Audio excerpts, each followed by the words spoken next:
this is Yashaswini Razdan reporting for EE Times. I'm here in Pune and I'm sitting next to Mr. Swamy Irrinki, who's the EVP, Worldwide Sales and Marketing for MosChip. Hi. Hi, how are you? I'm fine. It's nice weather. Exactly, very nice. So, in this nice weather, I want to understand first and foremost, is MosChip a silicon company or is it an engineering services? Where are you headed towards? Actually, we are both. Okay. We kind of, as per the customer needs, customer wants us to do a part of the product. We become a services company. Customer wants us to take it all the way to silicon. We make a silicon. We provide a silicon also. And who exactly are these customers? These customers are either semiconductor companies, or it could be OEMs, original equipment manufacturers, who make end products for telecommunications, networking, consumers, high performance computing, storage devices. It could be a chip company. They want us to work with us for additional support they need, or it could be original equipment manufacturers who are building a custom ASIC for their end products. Interesting. So you started here in India, but now you've gone global. So can you tell me how that happened? Like a bit brief, probably a summation of the last 20 years in 2 minutes. Yes, started in India.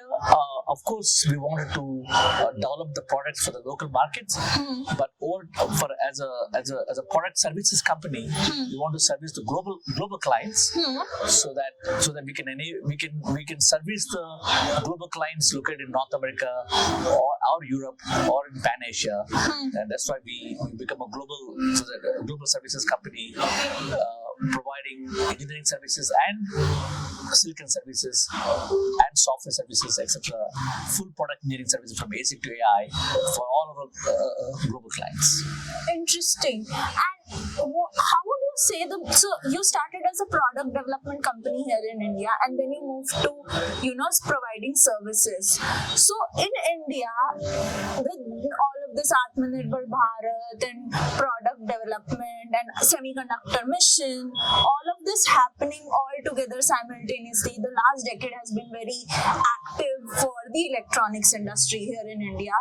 Do you see a shift in customers coming to you for engineering services and difference between customers coming to you for entire product development? Like, are you developing your own products? What is happening over here? We have both. For example, as a part of this Atma Indian mission, there's an organization called CDAC, Center for Development Computing. Okay. They developing their own high performance server class chip for Indian market. This chip that goes into supercomputing, that goes to like a weather monitoring, goes into various research at IITs, etc. So this chip that CDAC is building is done by MosChip for CDAC. Okay. No, it's about OM processor. Okay. The OM processor, it's a process that goes into high performance computing. Okay. The CDAC is building so that it goes to the Indian critical mission, even for the regular applications like for advanced research and the advanced R&D institutions for drug development. Okay. Or you need high performance computing. Okay. For high performance computing, you need a specialized SoC processor, and that OM processor is been defined by CDAC, but designed by MosChip in 5 nanometer technology, and providing all the way to silicon and the boards and software that we deliver to CDAC. So that is a shift happening. Indian organizations are building their own products, etc. We're also building a product called our own product for the Indian on the DLS scheme, which is for the smart energy meter. That is for the smart energy meter application. Yes. But those are Vidyut. Vidyut, yeah. Yeah. But Other than that, majority of our thing is building product for our customers because we wanted to. That's our primary goal is to service our customers. We never want to compete with the customers. Our mainly focus on developing services, either full ASIC to AI or part of the entire ecosystem, develop the product.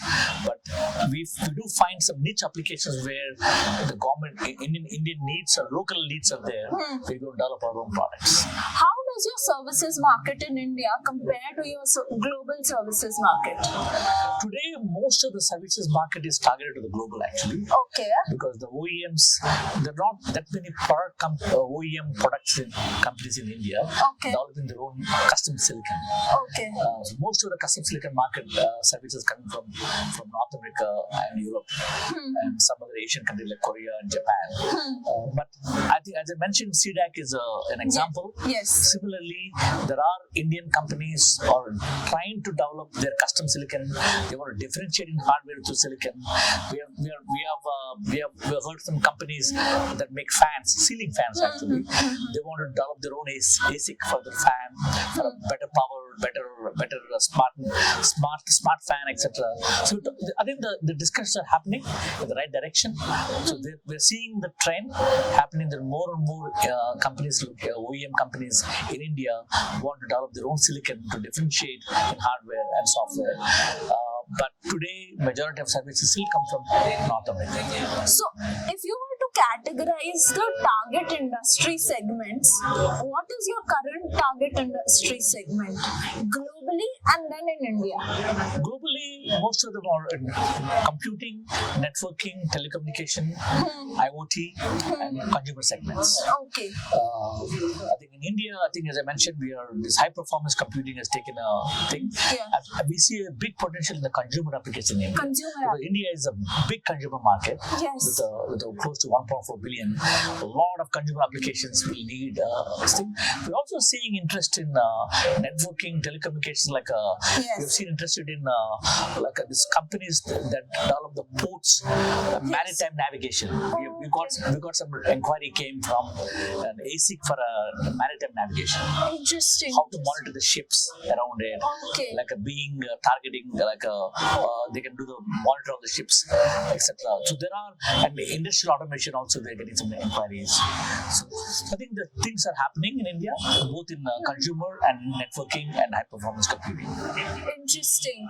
So where do you see in the entire VLSI segment, where do you see with the advent of AI? A lot of people, conferences are talking about AI in embedded. Is MosChip working anywhere in that domain? Have you started research? Actually, AI, recently we announced a press release. We developed an Edge AI chip for the company called EMAS that's located in Singapore.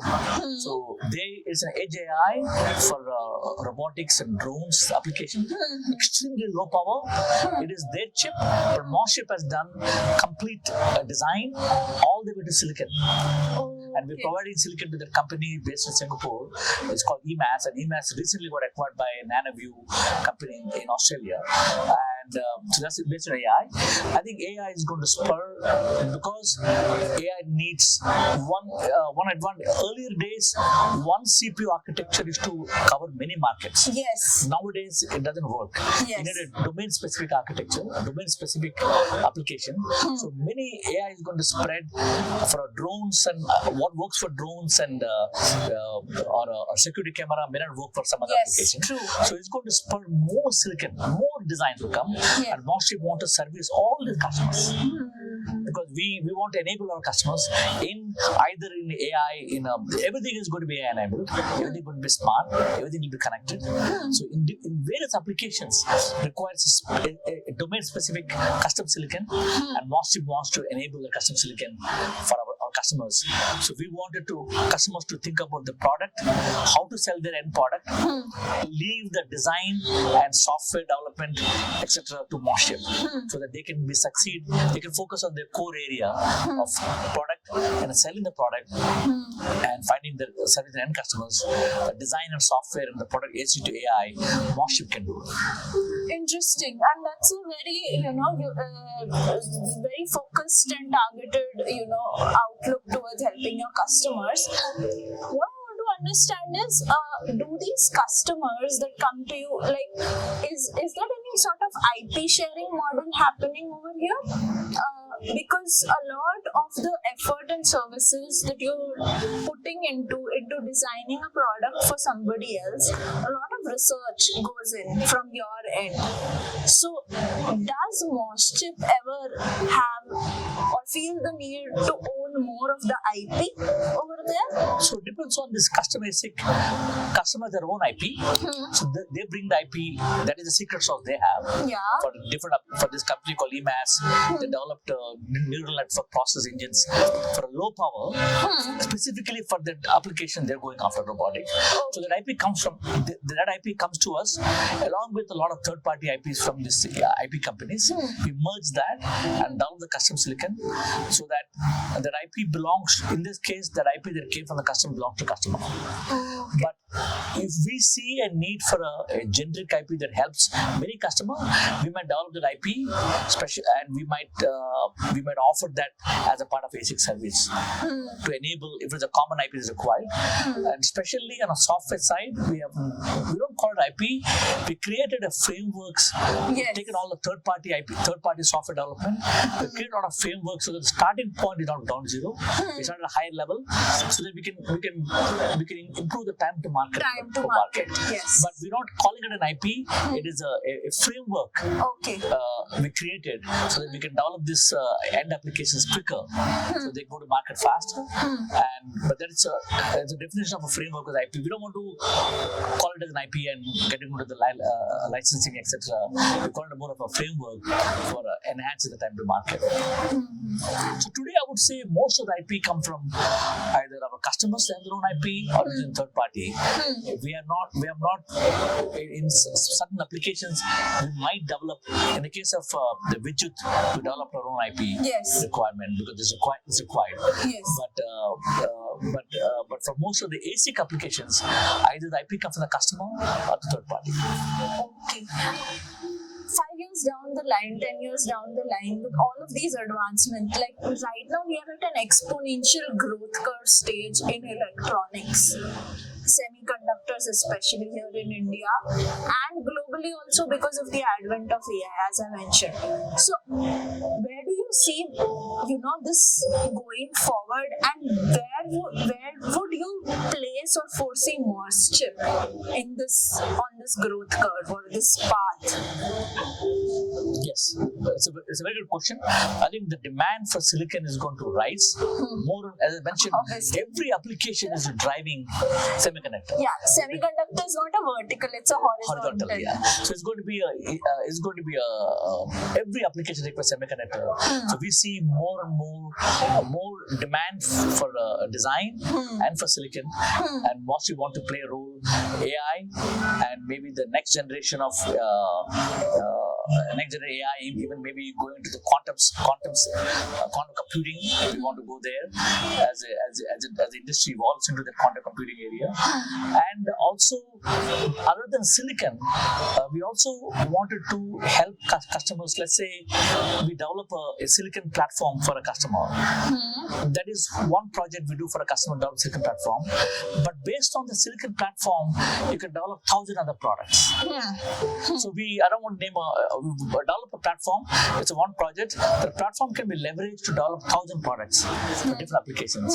So the market for developing end product OEMs for software development and enabling end applications, taking one platform is much bigger. The time is much bigger. This vision is very broad, but obviously silicon is not easy. If it were easy, everybody would be in it, and nobody would survive 25 years. Okay. Yeah. So what are the challenges that you foresee in achieving this goal, or the right now the hindrances currently? I think think one of the areas to retain the top talent. Talent is critical. So we always compete for the talent. So one area we have to compete with the talent with other MNCs. So MosChip has developed our own university to train our own engineers in the area that we need, so that we can develop our own talent pool. We solve that, because talent is always a shortage. Even with many VLS engineers in India, talent is always a shortage. So we create our own talent pool. That's one area we want to solve.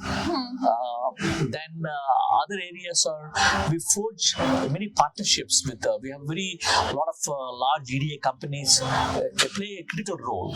So we have a strategic partner with EDA companies. We also have a strategic partner with a lot of IP companies, so that we can forge the relationship between EDA, IP, and we also have a strategic partner with the foundries. So between the foundries, IP, EDA, we act as a glue to bring this product to the silicon. And having this